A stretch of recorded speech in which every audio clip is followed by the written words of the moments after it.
Hello, Clarice. Hello. We are here for our weekly energy oracle forecast. I'm Ghoul. I've been out. I took a cut tonight from work and I went in and had dinner and I had chicken liver mousse. And I had our halibut over a saffron Cinderella pumpkin stew. I had some of our seasonal cocktails, and one of my managers had her birthday celebration that we went out afterwards. So you guys know I don't, me and my friends, mon compagnes at work, we are fairly balanced creatures. We don't go partying a lot. So we wait for birthdays and going away parties. But when we do, we really tie it on. And tonight was no exception. So somebody asked me recently if I was planning on wearing a costume again for Halloween, for a Halloween reading. And I said, and they said that the channel is very entertaining. And I said, I plan on it as long as I'm coherent for that reading. And so in the spirit of the season, let us convene for spiritual nourishment in the spirit of convivialness. All right, our first card out for the week is anxiety. Now, I want to take a moment or two to give much respect to the man who's made a difference in my world. No, I'm just kidding. That was salt and pepper. But I wanted to throw a reference to the fact that usually our weekly energy oracle forecasts align and coincide with the portion of the Torah/Zohar that we are learning from for the week ahead. So, though Kabbalah Center kind of puts out their weekly Zohar portion messaging, the seed level of it, the initial posts go out on Sunday. So I usually don't see these, if any, until like later Sunday afternoon. And so this is after our Secret Teachings of Jesus episode, which happens like late Saturday night. And so I, like last night when we were doing our portion of Mary, I was like, I can't prove this, but a lot of times I will notice that our Secret Teachings of Jesus will be totally lined up with the week ahead for the Zohar portion and the Torah portion of the week. And this week it is true. And I will urge you to go back, as always, that I say this every Sunday, I think, to go back and watch the Saturday night Secret Teachings of Jesus episode that will be giving you the seed level of the consciousness that you will need for the week ahead. It's amazing. Some of the things that I learned from my Kabbalah teacher today, I remembered saying Saturday night. So it's wild. I don't know why it even surprises me at this point. It really doesn't, but it's always a good time. So the week ahead has to do with Abraham. And the earliest origin story of Abraham is that he wasn't already this fleshed out prophet. His origins were that he came from tribes of people who were in the midst of tribes who were polytheists. They believed in many gods. They believed that there were gods over this thing and that thing and this thing. And so Abraham was being guided in his spirit by the voice of God to leave this polytheistic society and be the first person who declares and advocates for a monotheistic belief system and society. And so the earliest stages of Abraham are that Abraham's name started as Abram.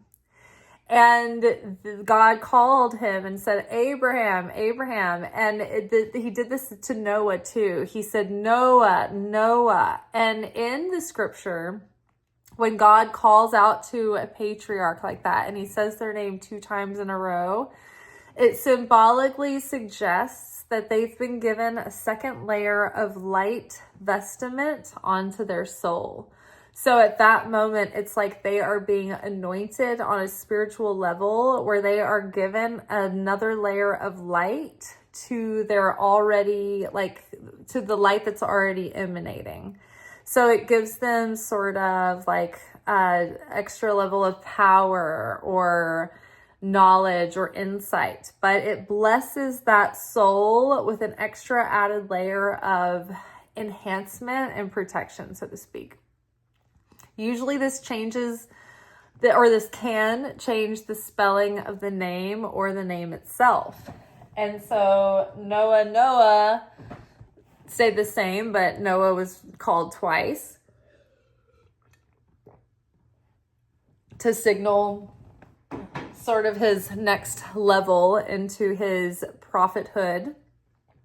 So too, Abraham, when God called Abraham to leave his current understanding and his current level of comfort and his current level of belief systems, he had to leave behind his limiting belief systems in a false theology.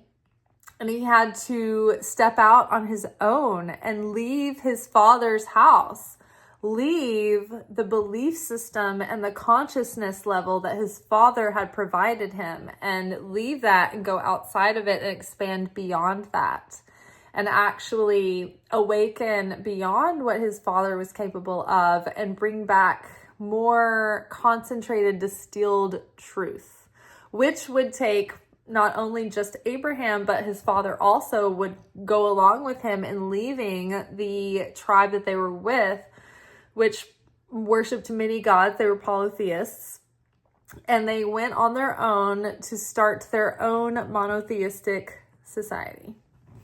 So this week, I think, is about stepping outside of our comfort zone to be able to follow the calling of our soul when it is whispering us things that might surprise us, that might catch us off guard, that might ask us to go out of our comfort zone in order that we might follow God more personally and more authentically.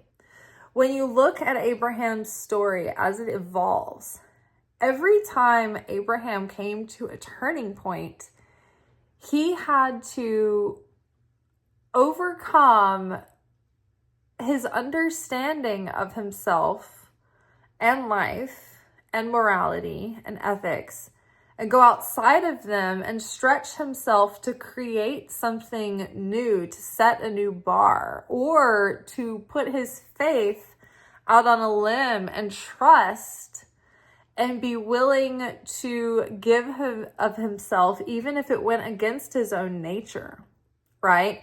So this week, I feel like there's an anxiety hanging overhead, like almost an disembodied anxiety. And what that anxiety is, it's the surrounding light that puts pressure on us in order so that we might reveal the inner light of our soul. So when the surrounding light gathers, it's like life's potential is gathering you in that call.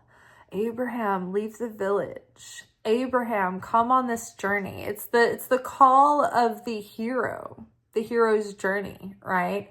The call to go outside of your current understanding. And so we get this call through this disembodied anxiety. Oh, I don't know where this is coming from, but I feel all of this pressure and it's eating me up inside. And if I don't do something, it's going to drive me crazy.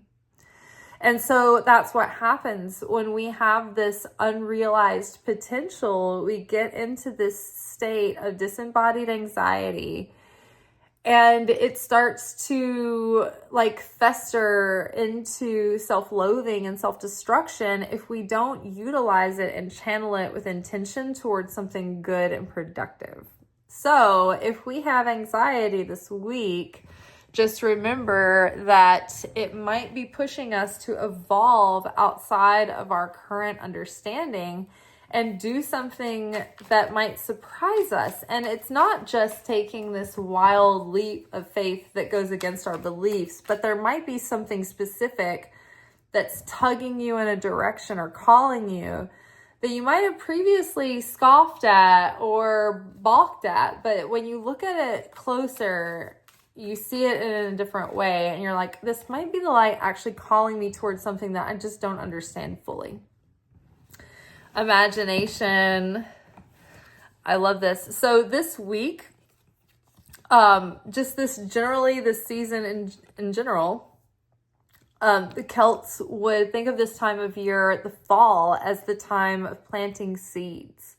And so we've just come out of our fall eclipse season, which sort of ends the lunar cycle, and it's this big vacuum and this cleansing process. And it starts us into a seed planting period that gets us into the next 6-month growth period, which will culminate in the spring eclipse season. So right now, it's beneficial to us to use our imagination to tune into our heart and harness what our heart is signaling that we truly desire, and start planting seeds through our imagination, through our intention, through our visualization, so that we can start taking steps and taking action on those over the next, like specifically, like if you can take 3 significant actions towards your goal in the next couple of weeks, that would be great, because we just had our Libra new moon. So seed planting season is upon us. We are in our waxing phase. This is a good time to plant those seeds because there is an energy of expansion and momentum going behind whatever we put our faith and our good works and our effort into. We concentrate on the Creator, and we choose to believe in certainty, even if we don't feel the certainty, even if our initial thoughts are fear and doubt and questioning. We can always say no to those thoughts and choose certainty, and that counts more than the involuntary thoughts do. All right, here we have a confirmation of that, the crown chakra. It's like all this light that is coming in. It's like we have to choose the consciousness of how that light is filtered and expressed through. So while there's always this animating energy coming in, it's up to us to filter that energy and choose the consciousness through which we want to create through. And if we want to create things that are fruitful and beautiful and fulfilling, then we need to align ourselves in the image of the Creator, which is creation energy, unconditional sharing, love, unity, those high vibe things that are inclusive and pleasant, all things of pleasantness. And we want to reject the things that are of fear, lack, doubt, judgment, and unpleasantness and death and all of the unpleasant things, right?